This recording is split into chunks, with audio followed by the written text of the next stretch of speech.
Hello दोस्तों, स्वागत है आपका अपने ही यूट्यूब चैनल किस्से कहानियों की ऑडियो लाइब्रेरी पर। दोस्तों, हम सुन रहे हैं श्री शरत चंद्र चट्टोपाध्याय जी द्वारा रचित उपन्यास तत्ता का 13वां भाग। अच्छा, इससे पहले कि हम कहानी को आगे बढ़ाएं, मैं आशा करती हूँ कि आपने अभी तक इस चैनल को सब्सक्राइब कर लिया होगा, और अगर नहीं किया है तो अभी कर लीजिए। तो चलिए शुरू करते हैं आज का भाग। नरेंद्र अवाक होकर देखता रहा। विजया के प्रश्न का उत्तर न दे सका। कुर्सियों पर बैठे पिता पुत्र की आंखों को देखते ही वह जान गया कि ये दोनों मेरे आने से प्रसन्न नहीं हैं। विजया को जब वह माइक्रोस्कोप दिखाने लाया था, तब अपने कानों से उनकी अनेक बातें सुन गया था, और जिस दिन रास बिहारी कीमत देने उसके मकान पर गए थे, उस दिन भी हितोपदेश की आड़ में कम कड़ी बातें सुनाकर नहीं लौटे थे। लेकिन वह यह नहीं सोच सका कि जब विजया ठगी नहीं गई और वह चीज 200 की जगह 400 की बिक सकती है, जांच हो चुकी है, तब उसके कारण अभी तक इनका क्रोध बना हुआ है। अब रहा चेचक का डर दिखा जाना, सो वह डर दिखाकर तो गया नहीं था, बल्कि बात इससे एकदम उल्टी है। यह झूठ किसी और ने फैलाया था। विजया के मुंह से ही निकला। यह निश्चय करने से पहले ही विलास बिहारी एकदम चीख उठा। कालीपद ने शायद कौतूहल में थोड़ा सा पर्दा हटाकर झांका ही था कि विलास की नजर उस पर पड़ गई। एकदम हिंदी में गरज उठा। बहुत संभव है हिंदी भाषा में क्रोध अधिक व्यक्त किया जा सकता है। उसने कहा, अरे सुअर के बच्चे, एक कुर्सी ले आ। कमरे में बैठे सभी लोग चौंक पड़े। कालीपद सुअर के बच्चे और तीखा शब्द का अर्थ तो समझ गया, लेकिन कुर्सी क्या चीज है, इसका अनुमान लगाने के लिए कमरे में कभी इधर कभी उधर मुंह घुमाकर देखने लगा। रास बिहारी ने अपने आप को संयत कर लिया था। गंभीर स्वर में बोले, कालीपद, उस कमरे में से एक चेयर ले आओ, बाबू को बैठने को दो। कालीपद के जल्दी से चले जाने पर वह लड़के की ओर मुड़कर शांत और उदास स्वर में बोले, यह रोगी का कमरा है, इतने उतावले मत बनो विलास। टेम्पर लूज करना किसी भी भले आदमी को शोभा नहीं देता। विलास ने उद्दंडता से कहा, ऐसी हालत में टेम्पर लूज ना होगा तो और कब होगा, बताइए। हरामजादे नौकर ने बिना पूछे ऐसे असभ्य आदमी को लाकर बिठा दिया जो भद्र महिला का सम्मान रखना तक नहीं जानता। अचानक भारी धक्का लगने पर जिस प्रकार नशे से चूर व्यक्ति का नशा उतर जाता है, ठीक उसी प्रकार विजया के ज्वर की बेहोशी दूर हो गई। उसने चुपचाप नरेंद्र का हाथ छोड़ दिया और दीवार की ओर मुंह करके करवट बदल ली। कालीपद के कुर्सी लाकर रखते ही नरेंद्र बिस्तर से उठकर उस पर बैठ गया। रास बिहारी ने विजया के चेहरे के भाव को पहचानने में भूल नहीं की। कुछ हंसकर विलास की ओर देखकर बोले, मैं सब कुछ समझता हूँ विलास, यह भी मानता हूँ कि इस संबंध में तुम्हारा नाराज होना अत्यंत स्वाभाविक है, लेकिन तुम्हें यह सोचना चाहिए था कि सब लोग जानबूझकर अपराध नहीं करते। सभी अगर इस प्रकार की रीति नीति आचार व्यवहार जानते होते तो चिंता ही क्या थी। इसलिए क्रोध न करके शांति से मनुष्य की भूल चूक सुधार लेनी पड़ती है। यह किसी को भी समझने में देर नहीं लगी कि भूल चूक किसकी थी। विलास ने कहा, नहीं बाबूजी, इस तरह की गुस्ताखी बर्दाश्त नहीं होती। इसके अलावा हमारे इस घर में नौकर चाकर जैसे अभागे हैं, वैसे ही बज्जात भी हो गए हैं। कल ही सबको निकाल बाहर करूंगा, तब दम लूंगा। रास बिहारी ने थोड़ा हंसकर कहा, जब इसका मन खराब होता है तब यह क्या क्या कह बैठता है, कुछ ठिकाना नहीं। और केवल लड़के को ही आखिर दोष क्या दूं, मैं बूढ़ा आदमी हूं, फिर भी बीमारी की बात सुनकर कितना घबराया था। एक तो मकान में ही एक व्यक्ति को चेचक निकली है, और फिर यह डर दिखा गए। नरेंद्र ने इतनी देर तक कुछ कहा नहीं था। इस बार टोक कर बोला, नहीं, मैं किसी प्रकार का भय दिखाकर नहीं गया। विलास ने जमीन पर पैर पटक कर तेजी से कहा, बिल्कुल भय दिखा गए थे, कालीपद गवाह है। नरेंद्र ने कहा, कालीपद ने गलत सुना है। उत्तर में विलास न जाने कौन सी बेहूदगी करने जा रहा था कि पिता ने रोक कर कहा, अरे यह क्या करते हो विलास? जब यह अस्वीकार कर रहे हैं तब क्या कालीपद पर विश्वास किया जाएगा? निश्चय ही इनकी बात सच है। एक मामूली बीमारी से बुद्धि मत खो बैठो विलास, शांत हो जाओ। मंगलमय जगदीश्वर केवल हमारी परीक्षा के लिए संकट भेज देते हैं। मैं तो सोच ही नहीं सकता कि विपत्ति में पड़ने पर कुछ लोग इस बात को क्यों भूल जाते हैं। थोड़ा रुककर फिर बोले, और उन्होंने गलत बीमारी की बात कह ही दी तो उससे भी क्या होता है? बहुत से पढ़े लिखे अच्छे अच्छे बुद्धिमान डॉक्टरों से भी भूल हो जाती है। फिर यह तो लड़के हैं। फिर नरेंद्र की ओर देखकर बोले, खैर बुखार तो आप मामूली ही बता रहे हैं, चिंता करने का कोई कारण नहीं है। यही राय है ना आपकी? नरेंद्र ने आने के बाद से अब तक अनेक अपमान चुपचाप सह लिए थे, लेकिन इस बार टेढ़ा उत्तर दिए बिना न रह सका। बोला, मेरे कहने से क्या आता जाता है? अच्छा तो यह है कि आप किसी अच्छे पढ़े लिखे बुद्धिमान डॉक्टर को दिखाइए। विलास एकदम उछल पड़ा और मारने को तैयार होकर चीख उठा, मैं कह देता हूं कि किसके साथ बात कर रहे हो, यह ध्यान में रखकर बात करो। अगर यह कमरा ना होता, तुम कहीं और होते, तो तुम्हारा यह कटाक्ष करना। इस व्यक्ति का बात बेबात शुरू से ही झगड़ा पैदा करके भयानक कांड कर बैठने की जी जान से कोशिश देख नरेंद्र हैरान रह गया। लेकिन क्यों, किस कारण और कहां उसके व्यवहार में कौन सा अपराध हुआ है, कुछ भी तो निश्चित नहीं कर पाया। नरेंद्र नहीं जानता था कि यह आदमी उससे इतना जलता क्यों है। विजया के यहाँ आने के साथ ही साथ गांव के लोग विलास और विजया के भावी संबंध की चर्चा किया करते थे। तब यह वैज्ञानिक जीवाणुओं के अध्ययन में डूबा रहता था। गांव की जनश्रुति उसके कानों तक नहीं पहुंची। उसके बाद वह ब्रह्म मंदिर प्रतिष्ठान के दिन बात पक्की होकर चारों ओर प्रसिद्ध हो गई। तब वह कलकत्ता चला गया था।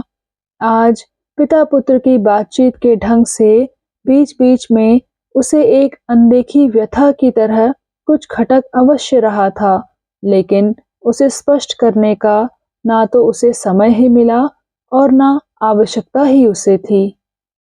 तभी विजया ने इस ओर मुंह फिराकर नरेंद्र के चेहरे पर अपनी पीड़ित व्यथित आंखें गड़ाकर कहा, मैं जितने दिन जीऊंगी आपका एहसान मानूंगी, लेकिन जब इन लोगों ने दूसरे डॉक्टर के द्वारा ही मेरा इलाज कराने का निश्चय किया है, तो आप बेकार अपमान मत सहन कीजिए, लेकिन लौटते हुए दयाल बाबू को जरूर देखते जाइएगा। मेरी केवल यह प्रार्थना स्वीकार कर लीजिए। कहकर उत्तर की प्रतीक्षा किए बिना उसने मुंह फिरा लिया। रास बिहारी ने बहुत पहले ही असल मामला समझ लिया था। जल्दी से बोल उठे, विचित्र बात है, जिसे तुमने बुला भेजा है भला उसका अपमान करने की किसमें ताकत है? इसके बाद लड़के को बार बार बुरा भला कहकर इसी बात का ढिंढोरा पीटने लगे कि भारी बीमारी समझकर व्याकुलता के कारण विलास हित अहित का ज्ञान खो बैठा है। नरेंद्र चुपचाप उठा और छड़ी और छोटा बैग लेकर चुपचाप बाहर आ गया। रास बिहारी ने पीछे से पुकार कर कहा, नरेंद्र बाबू, आपसे एक जरूरी बात करनी है। और तुरंत उठकर लड़के को अप्रतिद्वंद एकमात्र और अद्वितीय रूप से विजया के कमरे में प्रतिष्ठित करके उसके पीछे पीछे नीचे उतर गए। नरेंद्र को बगल के एक कमरे में बैठाकर भूमिका के बहाने कहा, 5 आदमियों के सामने तुम्हें बाबू कहूं या बेटा, लेकिन यह नहीं भूल सकता कि तुम हमारे जगदीश के बेटे हो। वनमाली और जगदीश स्वर्ग चले गए, केवल मैं बचा हूं। हम तीनों क्या थे, तुम्हें इसका आभास तो उस दिन दे दिया था, लेकिन खोलकर नहीं बता सकता। मेरा हृदय मानो फट जाना चाहता है नरेंद्र। वास्तव में माइक्रोस्कोप की कीमत देते समय उन्होंने अनेक बातें कही थी। नरेंद्र चुपचाप सुनता रहा। अचानक जैसे उस दिन की बातें याद आ जाने पर रास बिहारी बोल उठे, उस आवश्यक यंत्र को बेच देने के कारण मैं सचमुच ही तुम पर बहुत नाराज हो गया था नरेंद्र। लेकिन बेटा, नाराज हो गया था बहुत रूखा है। दुनियादारी के लिहाज से नाराज नहीं हुआ था, कहना ही अच्छा होगा। मेरे द्वारा जो नहीं हो सकता उसके लिए दुखी होना बेकार है। न जाने कितने लोगों के निकट बुरा बनता हूँ, कितने गालियां देते हैं। हितैषी लोग कहते हैं तुम झूठ कभी नहीं बोल सकते रास बिहारी। हम लोग भी झूठ बोलने के लिए नहीं कहते, लेकिन कुछ घुमा फिरा कर बोलने से अगर गाली गलौज से छुट्टी मिल जाती है तो वैसा क्यों नहीं करते। लेकिन बेटा, जो हुआ नहीं उसे बनाकर घुमा फिरा कर कैसे कहा जा सकता है। जाने दो बेटा, अपने संबंध में चर्चा करना मैंने कभी पसंद नहीं किया।